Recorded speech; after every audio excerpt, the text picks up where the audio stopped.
S start. இயற்கையை வணங்குவோம்.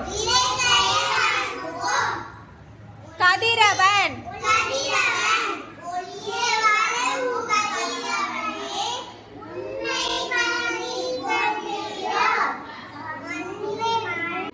பயிர்களை காக்கும் தொழில் செய்து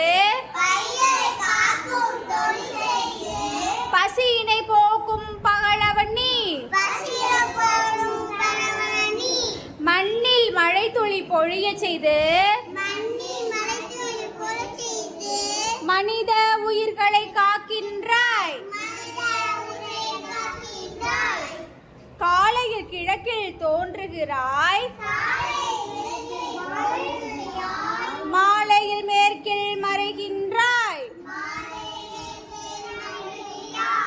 ஒளியை வழங்கும் கதிரவனே, உன்னை வணங்கி போற்றுகிறோம்.